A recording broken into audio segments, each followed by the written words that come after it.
Hello there everybody, Incon here, going to be talking about what we're doing with the new support style build.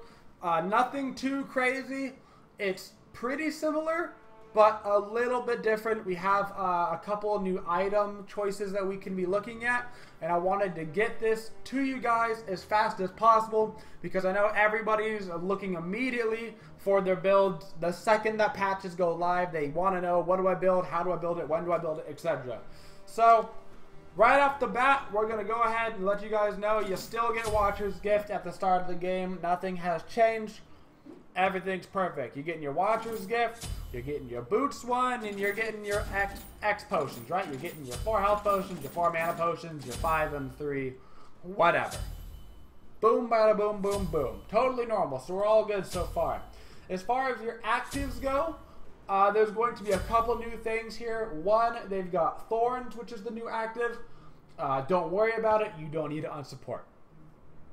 Phantom is a new active. Don't worry about it. You don't need it on support. It can be helpful for getting out of Odin cages, but realistically, you're not getting it pretty much ever.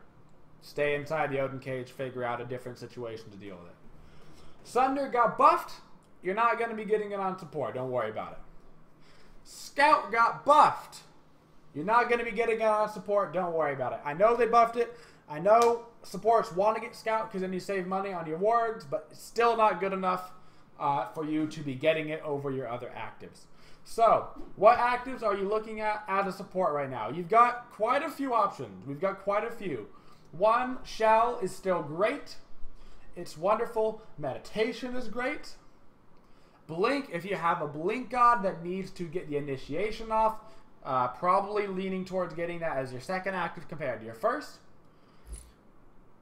I'm not idle, I'm discussing. Sprint is a great active even though it received that little bit of a nerf. Weakening Curse is a great active even though it got nerfed. Frenzy is a new active that you can be picking up. It got a 20% attack speed buff. It's a great second active. I wouldn't get it as your first active. And finally, Hog is back in the meta. So you've got 7 actives really for you to be looking at, not including things like beads if you need to get beads because they've got some sort of a Willix combo. So there's a lot of good actives on the table for support. My personal favorite right now is I've been getting a lot of Hog early in the game. This is going to make your early game nice because you're going to get to lane so fast. Have your mid laner and your ADC start at back harpies. You start the red buff by yourself. Hog the red buff, they immediately burn the back harpies. By the time they walk to you, the red buff's practically dead because of your ability plus Hog. You and the ADC move on over towards your boars. Do your boars, get to lane, you'll be level 2. Chances are, if they don't have Hog, they're either level 1 going to the lane or they're going to be late going to the lane compared to you. Either way, that's a win. Now, it is kind of risky grabbing the Hog. If you're not feeling comfortable grabbing the Hog, you go Sprint. Sprint's super safe. It's a great active. One of the big things that you're looking towards right now is you want to get actives that have duration effects on them. Those are going to be really beneficial for you. Sprint has a duration to it. Hog Stun has a duration to it. Shell has a duration to it. Weakening Curse has a duration. Whatever. All of these have durations, right? Meditation doesn't. It's still a good active, but it doesn't have a duration aspect to it. And why do we want that? We want that because of the new item, okay? So I like to start Hog right now. You don't have to start Hog. It's definitely a more aggressive path, and it does hurt your chances early in the game from other stuff, but it does allow you to get kills because it has a stun on it. It allows you to get to lane faster. Early objectives, it does 1250 now to Gold Fury and Fire Giant, so be looking for that level 5, level 6 Gold Fury. You got a Zeus on your team. The second you get 5, Zeus ult plus Hog, Gold Fury is dead. Do it every time. It's a free 200 gold for your team. They can't contest it. So, moving into our build, it's going to be a little strange, okay? It's going to be a little strange. Watcher's Gift. Boots 1. Forget about your boots. Forget about it. Leave them alone. You're done skis with your boots for the rest of the game. Wingblade 2. 1150 gold. Adventurer's Blade is going to give you 150 health, 10% attack speed, and 10% movement speed. Okay? So between this now and your Watcher's Gift, 250 gold, and you've got the 16% movement speed, much like when you went the full wing blade spec prior, you would get that type of situation, right? Where you get that build. But now you can only go the tier 2 when you get the 10% movement speed. So you get to save quite a bit of gold, you get that nice movement speed. Now this is where things get crazy, okay? This is where things get crazy. You can pretty much leave the build here, okay? This is kind of the start of your build, and you don't have to move it too much farther. You're going to transition this Adventurer's Blade into a Ritual Dagger, which is why you want the actives with duration on them, because your duration of the actives are going to last 50% longer. Shell lasts on you 7.5 seconds instead of 5. Sprint, 7.5 instead of 5. Hog stun, 1.5 second stun instead of 1 second stun. That's why you want that, but you're not going to get it right now. Now you get to transition into a new set of items. I know this looks ugly. I know this looks ugly, but I'm telling you, give it a shot. You're going to end up digging it. You've got a lot of options now. If you want to go selfish, go ahead and throw yourself an Urchin. It's still going to be super early in the game, which is why you can get this Urchin here. Even though it's in that 4th slot, you got that at the start. This cost you $11.50. This only costs you, what, $2,400? Yep, $2,400. Boom. You get Hide of the Urchin. You don't have to go Hide here. I really like this build on aggressive gods. Sobek, Bacchus, your guys that are really going to be frontlining, not so much maybe on like Geb. You can maybe go more sovereignty oriented immediately. So if you don't like that option, you can go straight into Soph. You can go right into Soph. But you don't have to. I like to go the Urchin. It's a lot more protections for yourself. If you look at the health already, 250 health Urchin, 150 health, 100 health. You're getting tons of HP. This gives you a ton of protections. Now at this point, you're going to transition into your super supporty build. You go ahead, you grab your sovereignty, bada bing, bada boom. At this point now, you go back towards finishing your winged blade. Okay? So you in between your Urchin and your Sov, or right after your Sov, you're going to go back. Okay? So it's a little bit confusing. Let's talk about it again. Starting build. First item, Adventurer's Blade. First real finished item, Hide of the Urchin. In between Hide and Sov, or after Sov, you're going to go back to Adventurer's Blade. You should be around level 12 now, which means you have your second active. So you've also picked up your Shell, you've picked up your Sprint, etc., which means you're going to be getting now 2 active benefit off of your blade. So you're going to go back and finish your Ritual Dagger. Doesn't increase your movement speed. It will give you some of the other stuff. You get a little bit of cooldown from it. You get a little bit more health. But mainly you get the passive. That's what's the most important. You get your passive done, which is going to help you a lot. You go back towards your build again. Okay, so we're back to a new item. We're not finishing boots. We were just finishing Ritual Dagger. Back into your build, get whatever you need for your team.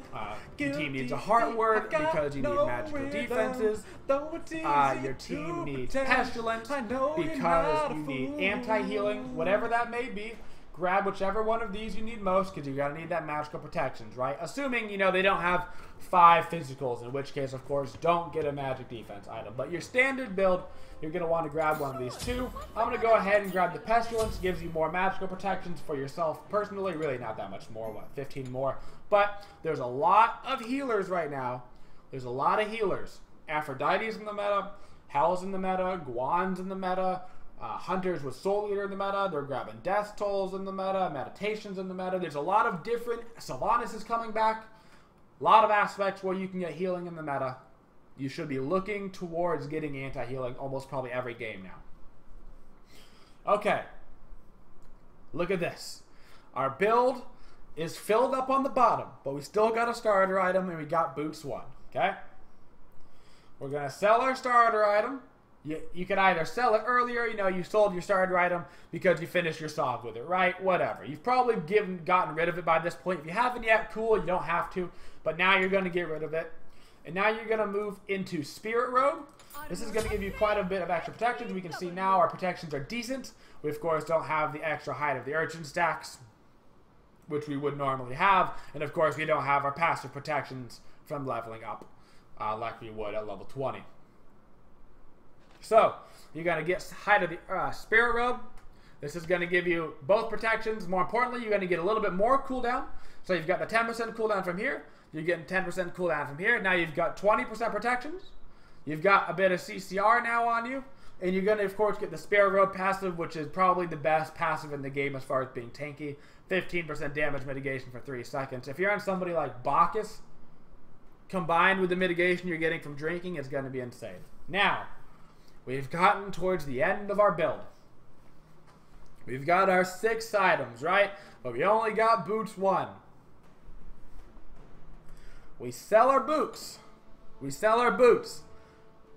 Because at this point, you don't need boots.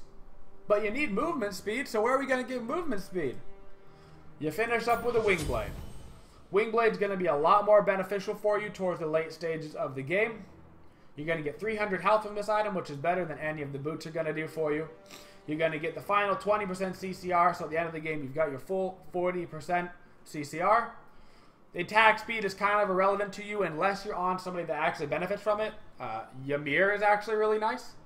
Works really well with that. Physical supports can do decently well. It's actually pretty nice. So there's a couple people that actually benefit from the attack speed, but for the most part, you're not doing it for the attack speed. And of course, you're going to get another 10% movement speed, which throws you at 20% movement speed, which is more than you need. You really only need that 18% or so. And you're going to get the passive from Wing Blade here at the end.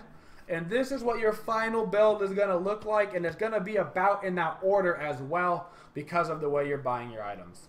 So one more time, we're going to go through this entire thing because I know it can be weird.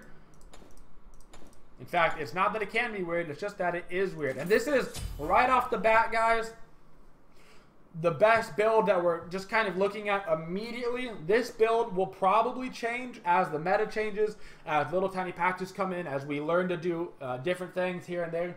But this is the best build that I've now played. Like, I've had, like, I don't know, quite a few games now in support playing around with this style build. And this is the kind of thing you're going to want to be looking towards. So, bada bing, bada boom. Into bada boom. Brilliant, I tell you. Brilliant. Adventurous Blade. You can go into whatever personal item you want.